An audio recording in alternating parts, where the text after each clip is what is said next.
बिसानि सासे आफादगिरि हिसाबै मा होनना फोरमायनाय?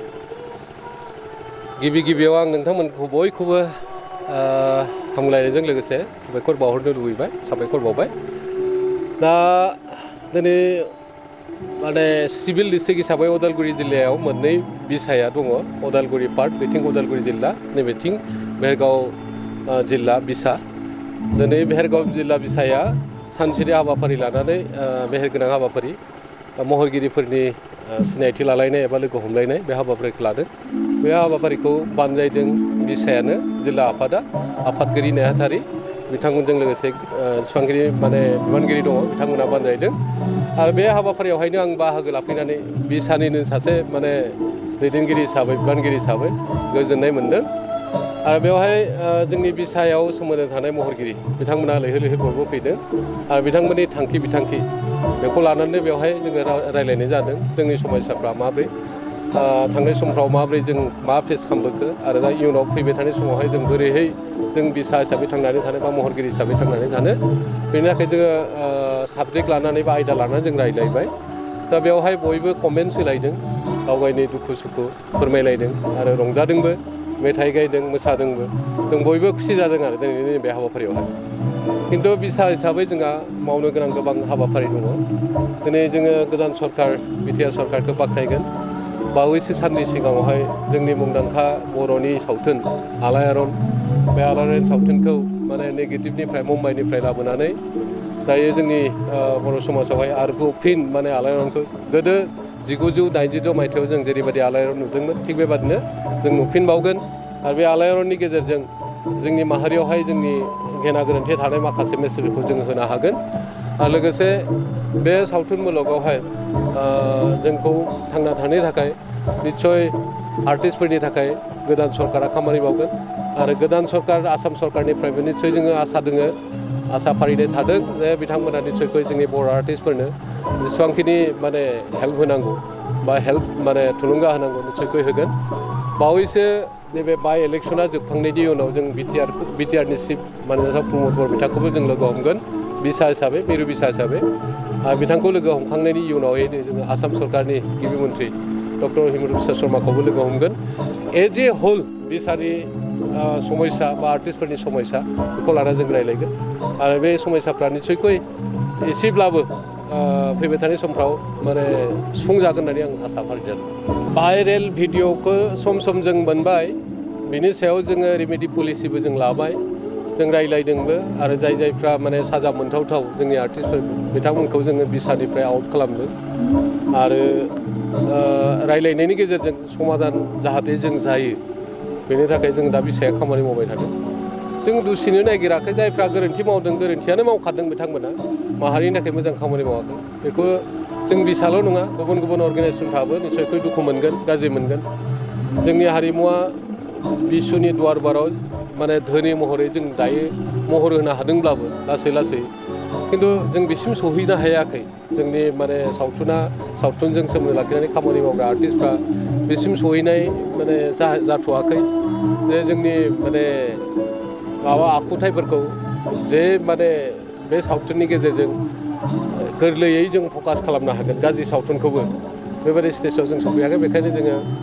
मोनसे आफाद जानानै बिथांमोनखौ जों बादा होदों,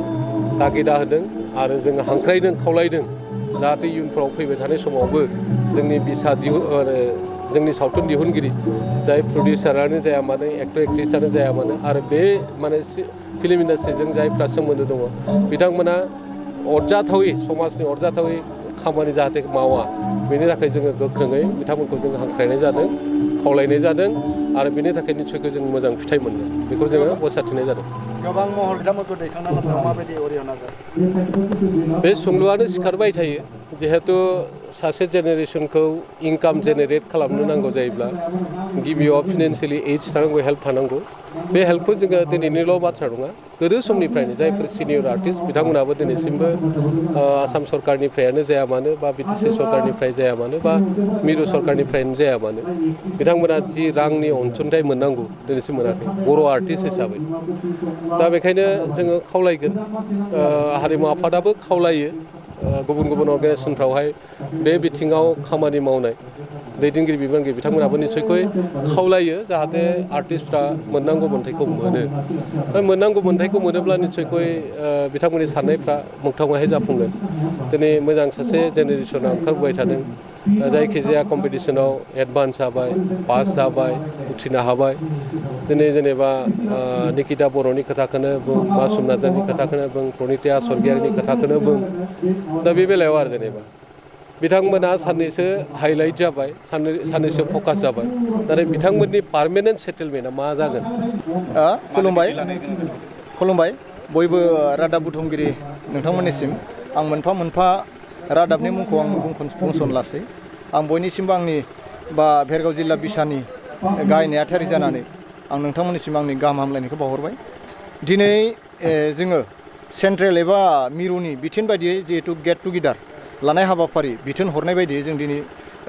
भेरगाव जिल्ला बिसानि सिङाव थानाय महरगिरिफोरनि लोगो हमलायनाय जा हाबाफारि बेखौ जोङो नैबे बगामाथि अदालगुरि पार्क गोलैनाय बे जायगायाव जोङो लादों आरो जोङो सोब गोजोननाय मोन्दों जोंनि भेरगाव जिल्ला बिसानि सिङाव थानाय साफ्रोमबो मेथाइ खनगिरि दामगिरि आरो रोजाबगिरि दिहुनगिरि दैदेनगिरि फोरोंगिरि गासैबो महरगिरिफ्रानो बेवहाय बाहागो लाफैदों आं बेनि थाखाय गोजोननाय मोन्दों आरो दिनैनि बे सावरायलायनाय बा लोगो हमलायनानै सावरायलायनाय जा हाबाफारि बेवहाय जोंनि साफ्रोमबो आर्टिस्टआ गावबा गावनि गोसोनि खोथाखौ फोरमायलायदों सोरबा दुखु सुखु माबायदि जों खामानि मावनायाव आवगायलांगोन माबायदि मावलांगोन इयुनाव जों आवगायाव माबायदि जाबोदों दा माबायदि जानाया मोजां बिनि सोमोन्दै बिथांमोना खोब मोजाङै बुंफोरथिलायदों आरो जोङो आसा खालामदों बेफोरखौ फोसावलायनानै जोङो जाहाथे खामानि मावलांनो हायो बेफोरनि थाखायनो दिनैनो जों हाबाफारिखौ लानाय जादों आरो गोबां महरगिरिफोरा भाइरेल जानायखौ नुनो मोनदों बेनि सोमोन्दै नोंथाङा मा बुङो भाइरेलनि खेथ्रआवथ' आङो मा बुंनो बे गावबा गावनि खोथा जाहैबाय माने सोरबाया बिदिजोंबो मोजां मोननाय मानसि थायो बेखौ जोंहा बुंनांगौ गैया नाथाय सोरबा सासे सानैनि थाखाय जोंनि सारा माने कालचार बा हारिमुनि जा खामानि मावगिरि महरगिरि गासैखौबो जा बेयाव लोब्बा गैया आरो बिथांमोनखौ मुं होनो नाङा आंनि बायदिब्ला सोरबा सासे सानैया बेबायदि गोरोन्थि मावलांदों बिथांखौ सानबानो जाबाय बा बुंबानो जाबाय नाथाय गासै सावथुन मुलुगाव खामानि मावगिरिखौनो बेबायदि सानैया आंनिबा मोजां आरो बिथांमोनाबो जाहाथे इयुनाव बेफोरबायदि गोरोन्थि आरो खालामा मोजां खामानि मावलांब्लानो जाबाय हारिनि थाखाय हारिमुनि थाखाय आं बेखौ आसा फारिनाय थाबाय सावथुन मुलुग आरो हारिमु बेखौ बिथांमोना गोबां माने अपमान खालामदों होनना बेथ' जोबोद माने लाजिनांथाव जादों बेखौथ' जों नंखाय होनना बुंनो हाया बेयो अकल बिसोरनि थाखायल' नङा जों हारि माहारियाबो बा जों सारा हारियानो बेयाव लाजिनांथाव जादों आरो जिहेतु जोंहा सावथुन मुलुगाव मोनसे सिनियर आर्टिस्ट एस'सिएसन महरगिरि आफाद मोनसे दाबाय जेला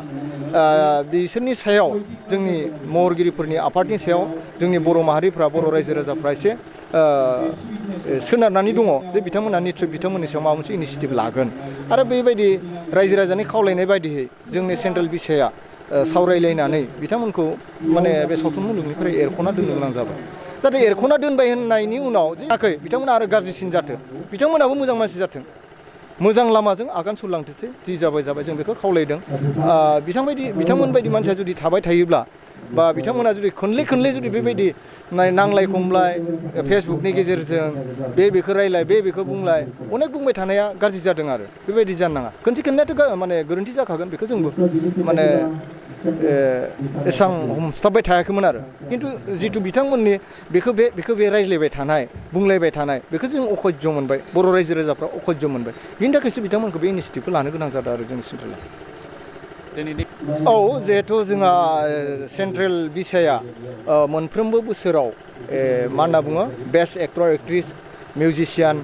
बा बेबायदि करिय'ग्राफार बेबायदि एवार्ड होनाय जायो बोसोराव बेबायदि प्रग्राम खुंनाय जायो आरो इयारलि नाथाय दिनै 2 बोसोर जाबाय बा 2 बोसोरानो जानोसै कर'ना भाइरासनि थाखाय जोङो लानो हायाखै दा देग्लाय जोङो जोंनि अदालगुरियावनो जानो थांगासिनो दङ जोंनि एवार्ड प्रग्रामा सेन्ट्रेलनिया बिनि आवगायावनो जों भेरगाव जिल्ला बिसानि सिङाव थानाय महरगिरिफोरनि जे एनुवेल कनभेनसन महरगिरिफोरनि बे हाबाफारिखौ जोङो फैबाय थानाय नभेम्बरनि जोबथा दानथिं जोङो लाहैनो सानदों आरो बिनि सोमोन्दैनो दिनै जोङो बे लोगो हमलायनानै मोजाङै सावरायलायदों जों दिनै सावरायलायनानै बिनि थांखिखौ लानानै जोङो खम समनि गेजेराव बिनि मावफुं आफाद बा आरसिखौ जों दानाय जागोन आरो बिनि उनाव जोङो खोब गाजा गोमजायै जों भेरगाव साब डिभिजननि आन्दारावनो भेरगाव सारियालिनि जिथु माबा दङ फिल्ड दङ बे बड'फा फोथार बेयावनो जों बे हाबाफारिखौ लागोन खोब गाजा गोमजायै जों खुंफुंगोन जोंनि भेरगाव जिल्ला बिसानि सिङाव गोबां माने मेथाइ खनगिरि दङ गोबां माने महरगिरिफोर दङ बिथांमोनखौ लानानै दामगिरिफोर दङ करिय'ग्राफारफोर दङ प्रडिउसारफोर दङ गासैखौबो लाना जों गाजा गोमजा खुंनो लादों आरो दा बेफोरनि सोमोन्दैनो दिनै जों सावरायलायदों खुलुमबाय गिबियावनो बगामातिनि जितु भेरगाव जिल्लानि महरगिरिफोरनि लोगो हमलायनायाव आंखौबो लिंहरदों आं जोबोद गोजोननाय मोनदों सिनायथिखौ होगोन नामा आंनि मुङा लिना बसुमतारी आङो बाक्सा जिल्लानि दा बे समाव जों 2 बोसोर ओरैनो जिरायनानै थानांदों माखासे आर्टिस्टफोर जेन'बा जों लोगो हमलायनो मोनाखै आरो जोंनि जितु रोंगौथि बा माबाफोरखौ जों देखायनो चान्सेस मोनाखै बन्द लकडाउननि थाखायनो कर'नानि बिदिनो जों जिरायनानै थानांगौ जादों बिनि थाखायनो दा जितु खुला होफिनबाय बिनि थाखाय आगान सुरलांनो थाखाय जानजि खाफ्राफिननाय जादों आरो सावथुन मुलुगाव थानानै गावखौनो आङो उन्दैनिफ्रायनो सावथुन मुलुगाव जोबोद गोसो जोबोद गोजोन माने बहुद मोजां मोनो आङो एक्टिं खालामनानै एसे एक्टिंखौ दिन्थिनो हागोन नामा नोंनि बुंनाय मानाय बेखौ एसे दिन्थिनो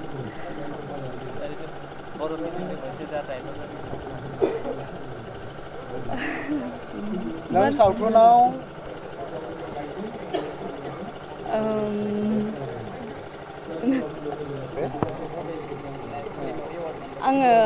आङो 2017 आव मोननो हादोंमोन लोरगिदिङा मुभिनिफ्राय बेनिफ्राय बेस्ट एक्ट्रेसखौ आं लानो हादोंमोन बे मोनसेयानोमोन आरो बे मुभियाव दायो फैबाय थानाय समाव मबे मोनसे एलबामाव मबे मोनसे सावथुनाव नोङो माने फाव खालामनो सानदों दा बेबायदि दिन्थ'वाखै दा थांनायाथ' ओंखारखांबायानो दा गोदान जेबो प्रजेक्ट लाथ'नाय जायाखै आरो गाज्रि मोना मोनसे गोदोर सोंथि सावथुन मुलुगाव जाखिनि फावगिरि महरगिरि दङ आइजोफोर बिसोरनि बेरेखायै गोबां मोनसे भाइरेल जादों मा बुंगोन आं जेरै गेमस्रि आरो सोरबा माखासे गोरोन्थिया मानसिनियाव जायो आङो गुबुननि पार्सनेलखौ आं बुंनो होननानै सानाखै आं निमाहा बिनो थाबाय एक्चुअली जोङो बगामातियाव दिनै भेरगाव जिल्ला बिसिसिनि आन्दाराव जिमानखिनि आर्टिस्ट दङ महरगिरि दा लोगो हमलायनाय खारना बेनो थांनाय 2 बोसोर सिगांनिफ्राय कर'ना लकडाउन बायदिसिना भेजालजों प्लास बिथिं इलेक्सन बेनिफ्राय खैराबारि हालामाव बड' साहित्य सभा जाना थांदोंमोन दा बेयावहाय जोङो गासैबो माने जथुमनो हायाखैमोन दा बेफोर जथुमनो हायै समस्यानि थाखाय दा जों एसे फ्रि जाबाय नालाय बोथोरफोरा जानायखाय दिनै माने गासैबो लोगो हमलायनानै सावरायलायनोसै बोरै दङ बोरै सोलिनाय हामगोन फैबाय थानाय बोथोराव जों बोरै खामानि मावलांनो हागोन बिनि सोमोन्दै जों गासैखौबो जथुमनानै लिंथुमनानै इथु जायगाया एसे थाजिम मोजां जायगा नालाय गोजोननाय जायगा बायदि दा बे हिसाबै बगामातिखौनो जों लानाय जाबाय आरो दा बे बगामातियाव जों गासैबो फैदों सेन्ट्रेल बिसानि जों आफादगिरि जायगानिनो जाहैबाय बिथांखौ आलासि महरै लिंहरनानै जों दिनै दा नै आफादखौ मोजाङै सामलायगासिनो दङ गासै जोंनि भेरगाव जिल्लानि सिङाव थानाय जिमानखिनि महरगिरि दं माने दामग्रा मेथाइ खनग्रा प्लास प्रडिउसारानो जा सोरबा एक्टर सोरबा डाइरेक्टर गासैबो आरो गासै इभेन्टनिफ्रानो फैनानै दा मोजाङै सावरायगासिनो दं जोबोद मेहेर गोनां जादों दिनैनि मोनसे खोथा बेनि सायाव नोंथांमोननि एस'सियेसना मा बेबस्था बेखौथ' जोंनि बर'फोरनि आर्टिस्टनि गेजेराव जाखिनि गाज्रि माबा नुथाय नुगासिनो दं बा सोलिगासिनो दङ बेखौथ' अलरेडि सेन्ट्रेल बिसाया डिसिसन लाखाबाय जोङो हयथ' गासैबो मोनथिगौ नुखाबाय आरो सेन्ट्रेल बिसाया जा डिसिसन लादों बेयो जोबोद मोजां डिसिसन लादों जों गासैबो बेखौ साबायखर बावहरदों माने गोजोननाय मोन्दों आरो फैबाय थानाय बोथोराव जाहाथे बेफोरबायदि जोंनि गेजेराव जानाङा जायाथों आरो सोरबा जुदि जानायनि लाइनाव दङब्ला एडभान्सै जों मोनथियोब्ला हयथ' जों बिथांमोननि सायाव जों निस्सय डिसिसन लागोन आरो इयुन जोलैखौ जाहाथे जों गाज्रि लामाथिं लांनो हाया दिन्थिनो हाया जाय बिथांमोना खालामबाय बा बेफोरबायदि आखु दिन्थिलांदों बिथांमोना जोबोद माने गाज्रि जादों माने समाजखौ माने मैला लामाथिं थांनायनि माने लांनायनि माबायाव लांबोदोंमोन जायनि जाहोनाव जोंफोरखौबो जोंनि ओनसोलनि बा जायगानि सिनि मोननाय गासै मानसिफोरा माने गाज्रि नोजोरजों नायनो हमदों बा बुंनो हमदोंमोन खिन्थु थारैनो बिथांमोना बेसे मोजां आर्टिस्ट आरो बिथांमोना बबे मोनसे माने सावथुनखौ दिहुननानै बर' रायजो राजानो बर'नि समाजाव बर'नि मावनाय दांनाय गाननाय जोमनाय हारिमुखौ दिन्थिफुंनानै माने बर' रायजोफोरनि गेजेराव बाबा लानो हादों बेखौथ' जों मिथिखागौ बिथांमोना दिनैसिम मोनसेबो गोगोम सावथुन महरै 2-2.5 घन्टानि सावथुन महरै दिन्थिफुंनानै बिथांमोना जोंनि गेजेराव दिन्थिफुंनो हायाखैमोन